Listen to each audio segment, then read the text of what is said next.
A paz do Senhor, prezados irmãos e amigos, com muita alegria estamos gravando a lição 3, que se trata do arrebatamento, da revista da Escola Dominical de Jovens, a revista editada pela CPAD. Então vamos falar hoje sobre o arrebatamento. É uma promessa de Jesus e que a igreja espera o cumprimento dessa promessa do Senhor já há 2000 anos. Jesus, antes de ser assunto ao céu, ou mesmo antes da sua crucificação, na sua reunião, nas suas últimas reuniões com seus discípulos, onde eles passavam instruções, ele afirmou, ele voltou a fazer a promessa da sua volta. Podemos ler aqui no Evangelho de João, capítulo 14, dos versos 1 a 3. Está escrito assim, Jesus falando aos discípulos: não se turbe o vosso coração, credes em Deus, crede também em mim. Na casa do meu Pai há muitas moradas. Se assim não fosse, eu vos teria dito, mas vou preparar-vos lugar. E se eu for e vos preparar lugar, virei outra vez, e vos levarei para mim mesmo, para que onde eu estiver, estejais vós também. Então Jesus deixou clara essa promessa para conforto dos seus discípulos e conforto da igreja em todas as épocas. Ele foi, mas prometeu voltar e levar consigo a igreja, a sua igreja, para estar com ele. Nós notemos bem a expressão desse texto,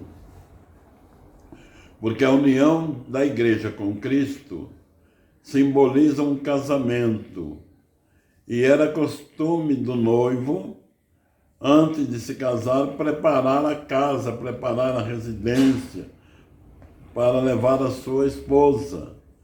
E Jesus preparando então, mostrando a sua preparação. Ele já foi preparar um lugar, e o lugar já está preparado.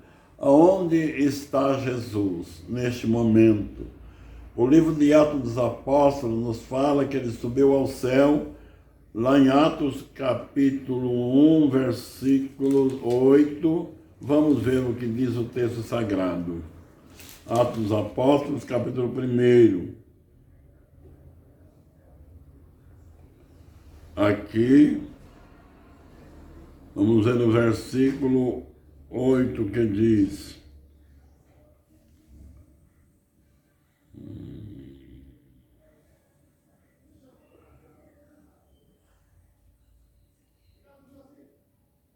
podemos ler a partir do versículo 6. Aqueles, pois, que se haviam ajuntado, perguntaram-lhe, dizendo: Senhor, restaurarás tu nesse tempo o reino de Israel? Disse-lhe Jesus: não vos pertence saber o tempo, as estações que o Pai estabeleceu pelo seu próprio poder, mas recebereis poder, a virtude do Espírito Santo que há de vir sobre vós, e sereis testemunha tanto em Jerusalém, como em toda a Judéia e Samaria, e até aos confins da terra. E quando dizia isto, vendo eles, foi elevado às alturas de uma nuvem, o recebeu ocultando de seus olhos. E estando com os olhos fitos no céu, enquanto ele subia, eis que junto deles se puseram 2 varões, vestidos de branco, os quais lhe disseram: varões galileus, porque estáis olhando para o alto? Esse Jesus que dentre vós foi recebido no céu, há de voltar assim como para o céu vistes ir. Então, aqui há uma renovação da promessa para os discípulos, para a igreja primitiva, que estava no Monte das Oliveiras, recebendo as últimas instruções de Jesus. Quando ele levanta as mãos, começa a subir à vista de todos eles, e subindo uma nuvem se abriu e ocultou Jesus dos seus olhos.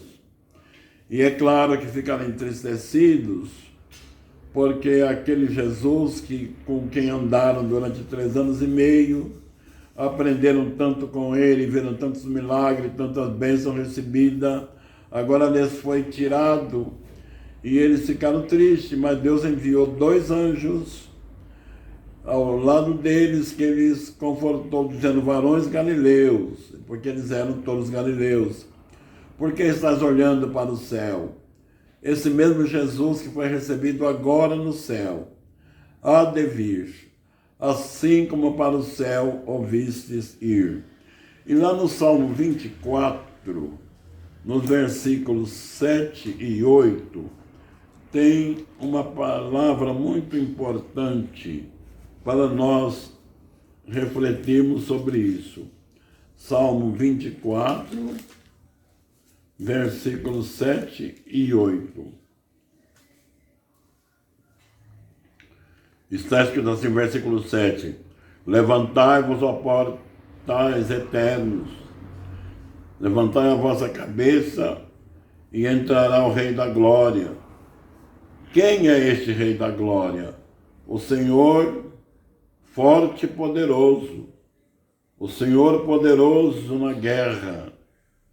E o verso 9 diz assim: levantai-vos, ó portas, as vossas cabeças, e entrará o Rei da Glória. Quem é este Rei da Glória? O Senhor dos exércitos. Este é o Rei da Glória.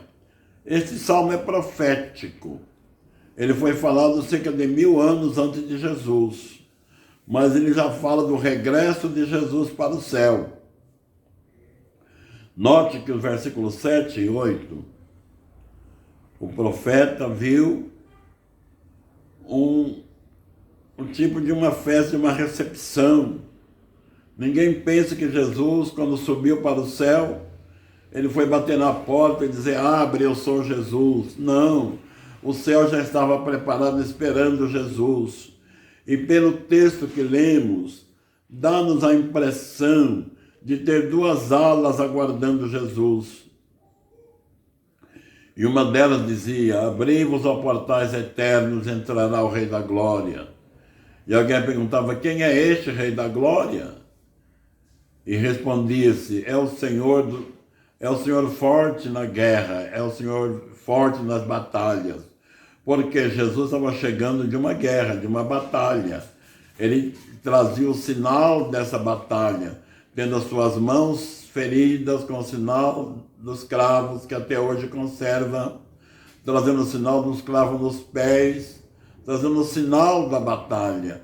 Mas ele foi vitorioso nessa batalha. E ele entrava agora como grande vencedor.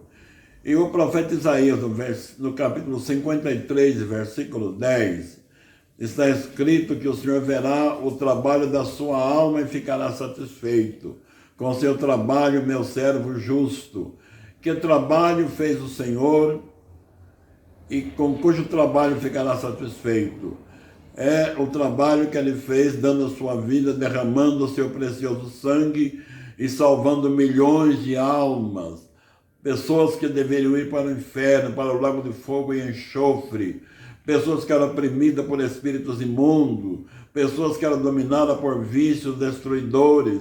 Agora estão vestidas de vestes brancas, entrando com ele no céu. Então este é o bom prazer do Senhor que prosperará na sua mão. Porque veja, meus amados, que o versículo 10, quando se repete a pergunta: quem é este Rei da Glória? A resposta agora é diferente da do versículo 8. Não diz mais o Senhor forte na guerra, mas diz o Senhor dos exércitos, porque ele entra no céu agora acompanhado de um grande exército. E esse exército é a igreja que ele resgatou com seu sangue, entrando agora com ele no céu. Quando se dará isso? Isso se dará por ocasião do arrebatamento. O que quer dizer a palavra arrebatar? Arrebatar significa tirar com violência. Alguns comentaristas usam falar o rapto da igreja. A igreja será raptada, tirada repentinamente do mundo, para estar no encontro com Jesus. Lá na primeira carta do apóstolo Paulo aos Coríntios, no capítulo 15, versos 51 a 54, o apóstolo dá uma aula, um estudo, um ensinamento, como isso vai acontecer. Ele dizendo que, por ocasião da vinda do Senhor, os mortos ressuscitarão em corpo glorificado, e os que estiverem vivos serão transformados num abrir e fechar de olhos, ante a última trombeta. Essa trombeta não é a trombeta do juízo de Deus, é a trombeta do arrebatamento, que anuncia o fim da dispensação da era da igreja na terra. E os santos ressuscitados e transformados, os santos vivos, num abrir e fechar de olhos. São momentos rápidos, velozes, que não dá para ninguém perceber. Esse é um milagre que acontecerá por ocasião do arrebatamento da igreja, do rapto da igreja, da tirada da igreja da terra, para encontrar-se com Jesus. Lá na primeira epístola de Tessalonicenses, capítulo 4, dos versos 13 e 17, o apóstolo volta a dar instrução para os irmãos daquela igreja, porque eles tinham uma dúvida. Por ocasião do arrebatamento, seremos arrebatados. E nossos irmãos que morreram vão perder a oportunidade? Então o apóstolo explica: não quero, irmãos, que vos entristeçais como os demais que não têm esperança, porque o mesmo Jesus que ressuscitou vai ressuscitar esses nossos irmãos. Nós que estivermos vivos não precederemos os que dormem, mas primeiro eles ressuscitarão e depois nós subiremos para encontrar o Senhor nos ares, e assim estaremos sempre com o Senhor. Nesta ocasião do arrebatamento, que é a primeira parte da segunda vinda do Senhor Jesus, ele não vem na terra, ele vem até as nuvens, e a igreja será arrebatada e sobe para encontrar o Senhor nos ares, nas nuvens. Esse é o mistério, a bênção do arrebatamento. Voltando a falar em 1 Coríntios 15, do 51 a 54, o apóstolo Paulo disse: eu vos digo mistério. O que é mistério? Mistério é algo que ainda não foi compreendido pela mente humana. Nós o compreenderemos com maior eficiência por ocasião do seu acontecimento. Porque ele disse que os mortos ressuscitarão e os vivos serão transformados, metamorfoseados, de corpo corruptível para corpo incorruptível, de corpo mortal para um corpo imortal, para termos um corpo igual ao corpo de nosso Senhor Jesus Cristo. Então, um corpo glorioso, porque carne e sangue não podem herdar o reino de Deus. O apóstolo Paulo explica isso na sua primeira epístola aos Coríntios, capítulo 15, versículo 50, dizendo: carne e sangue não herda o reino de Deus. E ainda eu lhes peço, amados, que considereis, lá no capítulo 24 de Lucas, quando ele descreve a ressurreição do Senhor, e Jesus se apresentando vivo no cenáculo, onde estavam reunidos os discípulos, e eles acharam, porque as portas estavam fechadas, estavam cerradas, e mesmo com as portas fechadas, Jesus entrou, e eles acharam que era um espírito, não acreditaram que era o próprio Jesus, que eles viram morto, viram sepultado, e agora entrando no cenáculo com a porta fechada. Jesus entendeu que eles achavam que era um espírito, e ele disse: vocês podem me apalpar. Veja que o espírito não tem carne e ossos, como vocês veem que eu tenho. Então Jesus ressuscitou em carne e osso. Mas um detalhe importante: não tinha sangue. O corpo celestial não tem sangue. O sangue de Jesus foi todo derramado na cruz. Quando o soldado atirou uma lança do seu lado, saiu a última gota de sangue e depois saiu água. Então ele não disse que eu tenho carne, sangue e ossos, mas apenas carne e ossos. Sangue ele não tinha. E assim será o corpo dos santos por ocasião do arrebatamento, porque é o sangue que traz a nossa natureza. E ele sendo eliminado, a nossa natureza será celestial, será espiritual, não terá mais inclinação para as coisas da carne. Então, a igreja, há 2000 anos, está aguardando o momento do arrebatamento. A qualquer instante, isso pode acontecer. Os santos, a igreja do mundo inteiro. Amados, consideremos que evento extraordinário se dará. Todos os santos que morreram, isso desde o justo Abel, desde Adão, todos que morreram no Velho Testamento e no Novo Testamento, em aproximadamente 6.000 anos, e os que estiverem vivos, que é multidão enorme, esta é a igreja de Jesus Cristo, e todos esses santos vão sair da sua sepultura. O livro do Apocalipse nos fala que o mar dará conta dos seus mortos. Então, tantos que morreram e foram sepultados no mar, como os que tiveram sepulcro na terra, como aqueles que foram comidos de feras, queimados nas fogueiras, não importa, eles ressuscitarão em corpo glorificado para encontrar Jesus Cristo nas nuvens. Olha que coisa importante e gloriosa, não é uma história, é um fato teológico ensinado pela palavra de Deus, é digno de toda a nossa aceitação.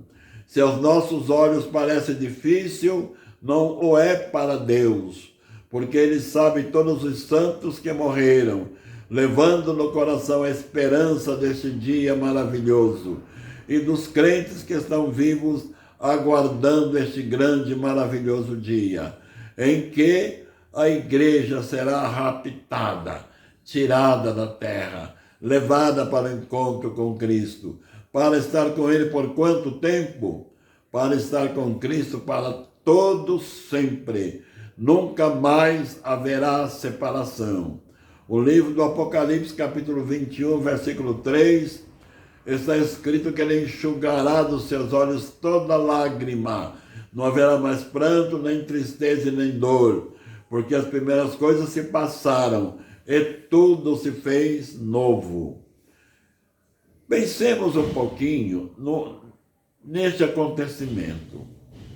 Eu acredito que todos nós já assistimos um casamento na igreja, quando a igreja tem aquela liturgia própria para o casamento.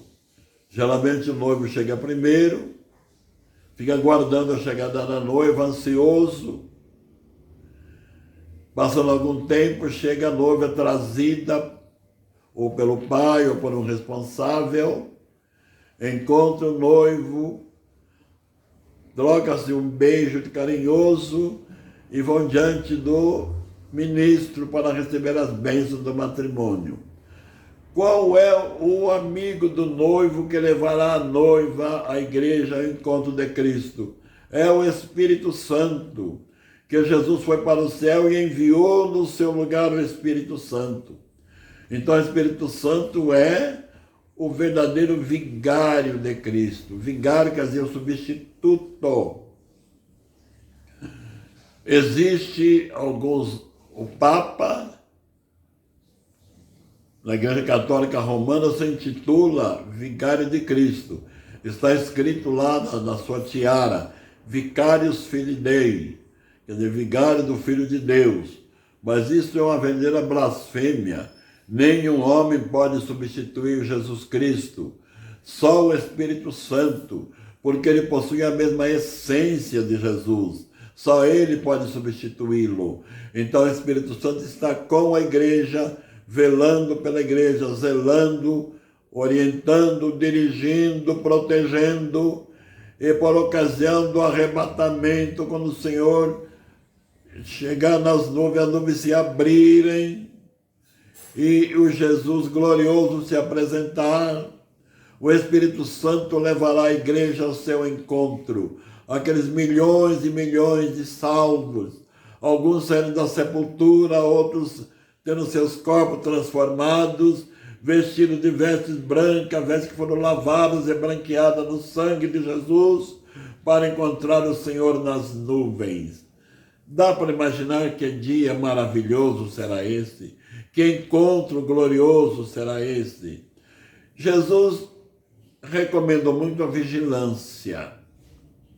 2 detalhes importantes que eu quero deixar frisado é que o mundo não vai perceber esse momento. Será imperceptível ao mundo. Algo que se dará no período de um piscar de olhos, não dá para se perceber. No capítulo 24 do Evangelho de Mateus, Jesus exortando a igreja a estar vigilante, ele disse, porque 2 estarão em uma cama.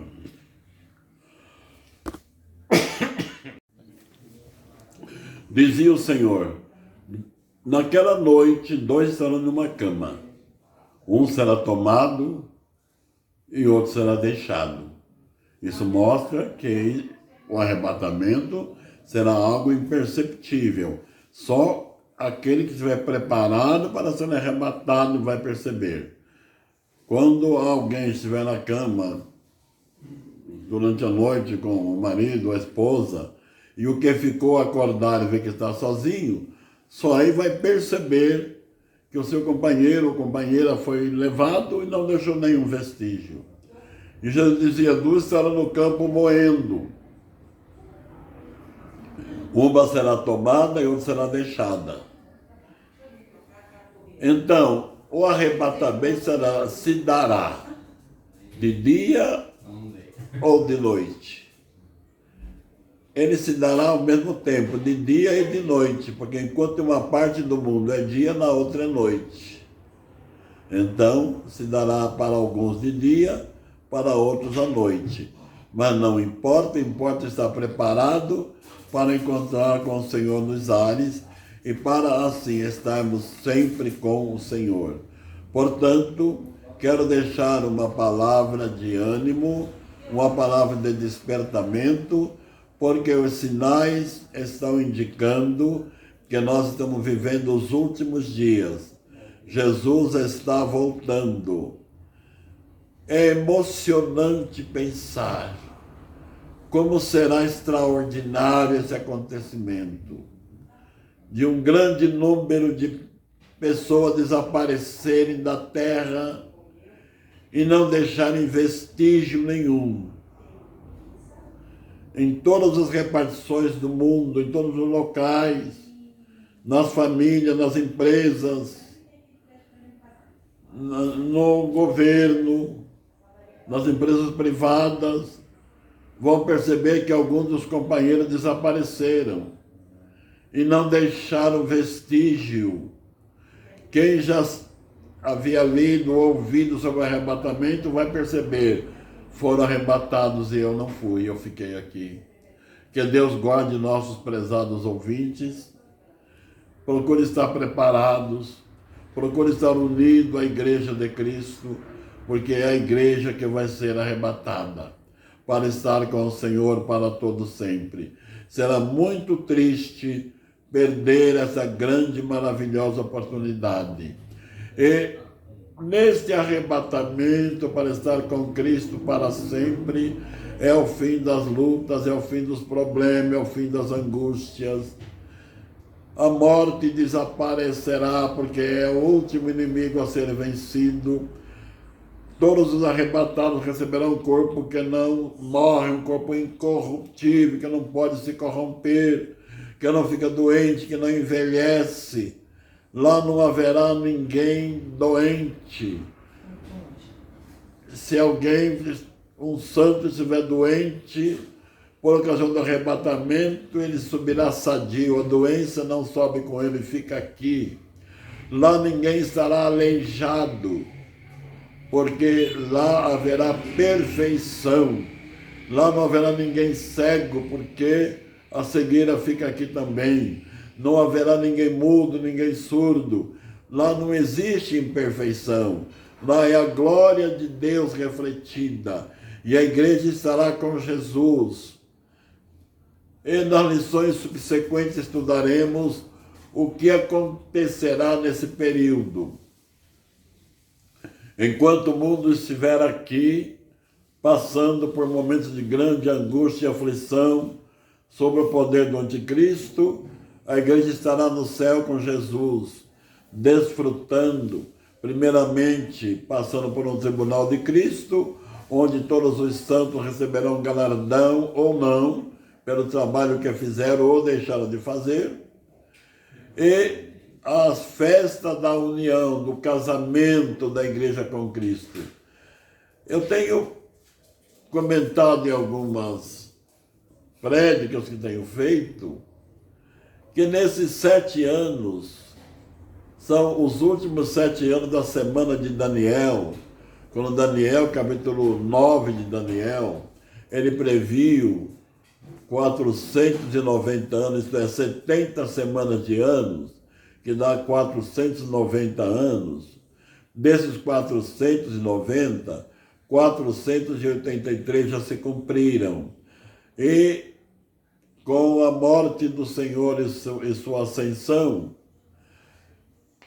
esse período foi interrompido para dar lugar aos gentios, para se contar o tempo dos gentios, que teve início com a ressurreição e a ascensão do Senhor.